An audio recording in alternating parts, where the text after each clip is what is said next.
ہمارے نبی صلی اللہ علیہ وسلم کے کھانے کے اوقات کیا تھے؟ دیکھیں، ہمارے نبی تو ایک وقت کا کھانا کھایا کرتے تھے جو عام معمول تھا آپ کا.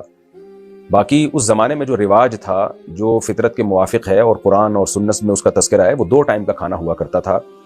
ایک تو زوال سے پہلے، جو آج کل کے حساب سے 11 ساڑھے 11 کا ٹائم آپ سمجھ لیں، ناشتہ واشتہ نہیں ہوتا تھا. اور ایک تھا مغرب کے فوراً بعد، یعنی رات کا کھانا، سورج غروب ہوتے ہی کھا لیا کرتے تھے وہ لوگ. یہ 2 کھانے تھے جو صدیوں سے اسلامی دنیا میں یہی 2 چلے آئے ہیں. اور آج بھی جو پسماندہ علاقے ہیں، گاؤں دیہات ہیں، جو جدید تہذیب سے انگریزوں سے متاثر نہیں ہیں، نہ انگریزوں نے وہاں قدم رکھے، آج بھی وہاں 2 ہی کھانے ہیں. میرے شیخ حضرت مفتی رشید احمد صاحب رحمہ اللہ تعالیٰ فرمایا کرتے تھے، ہم نے ہندوستان میں 3 کھانے سنے بھی نہیں تھے انگریز کے. ہمارے باپ دادا بتاتے ہیں کہ انگریز کے آنے سے پہلے کوئی جانتا بھی نہیں تھا کہ 3 کھانے ہوتے ہیں.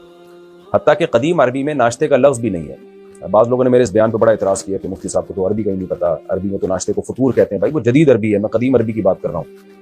تو قدیم عربی میں ناشتے کا لفظ ہی نہیں ہے.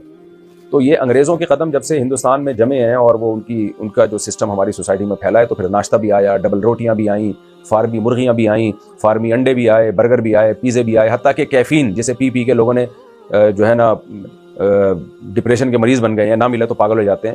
کافی، یہ سب چیزیں گوروں نے ہی متعارف کروائی ہیں. کولڈ ڈرنک، یہ مسلمانوں کا ان چیزوں سے کوئی تعلق نہیں تھا. تو انگریز نے جہاں بھی قدم رکھے ہیں نہ کچھ وہ کر کے گیا حساب کتاب اپنا.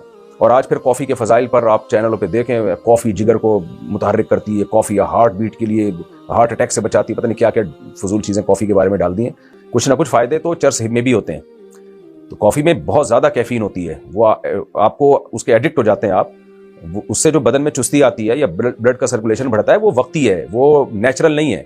وہ ایسے ہے جیسے ہمارے حضرت مثال دیا کرتے تھے، جب گدھا جو ہے چلتے چلتے تھک جائے تو ایک چابک لگاتے ہیں نا اس کے، یا گھوڑے کو ایک چابک لگاتے ہیں، کیسا اچھلتا ہے وہ. تو انسانی باڈی کام کرتے کرتے تھک جاتی ہے، تو اس کا حل یہ ہے کہ سو جاؤ بھائی آرام سے. جب اٹھو گے، جیسے دیکھیں بچہ جب سو کے اٹھتا ہے کیسا اچھلتا کودتا پدکتا، کیونکہ کافی تھوڑی پی ہوتی ہے اس نے. ایکٹیو ہوتا ہے کیونکہ آرام بہت اچھے طریقے سے، گہری نیند لی ہوتی ہے. تو اب نیچر سے ہم ہٹ گئے ہیں، بغاوت کر لی ہم نے، گہری نیند لیتے نہیں ہیں، موبائل پہ لگے رہتے ہیں. تو پھر یہی چیزوں سے دھکے دے دے کے اپنے آپ کو چلا رہے ہوتے ہیں، کافی سے اور سگریٹ سے اور چرس سے. تو یہ کافی بھی کی مثال بھی ایسے ہی ہے. تو اس لیے یوٹیوب کی دنیا میں جو یوٹیوب پہ ڈاکٹروں نے جو اس کے فضائل ڈالے ہوئے ہیں، ان سے کبھی متاثر نہ ہو، کیونکہ نیچر سے کبھی بھی نہ لڑیں. تو تھکاوٹ کا علاج یہ ہے کہ سو جائیں اور پھر اٹھ جائیں جب نیند پوری ہو جائے. تو کافی سے جو ایکٹیونیس ہوتی ہے، باڈی میں ایکٹیونیس آتی ہے، وقتی ہے. اور پھر آج آدھا کپ پیتے تھے تو کل 1 کپ پینا پڑے گا، پھر اس کی مقدار آپ کو بڑھانی پڑے گی، یوز ٹو ہوتے چلے جائیں گے آپ.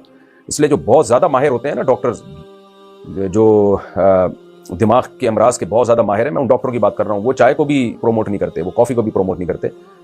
چائے میں کم درجے کی کیفین ہے، تو اس لیے اس کا نقصان بہت کم ہے، بہت کم درجے کی کیفین ہے، لیکن کافی میں زیادہ ہے.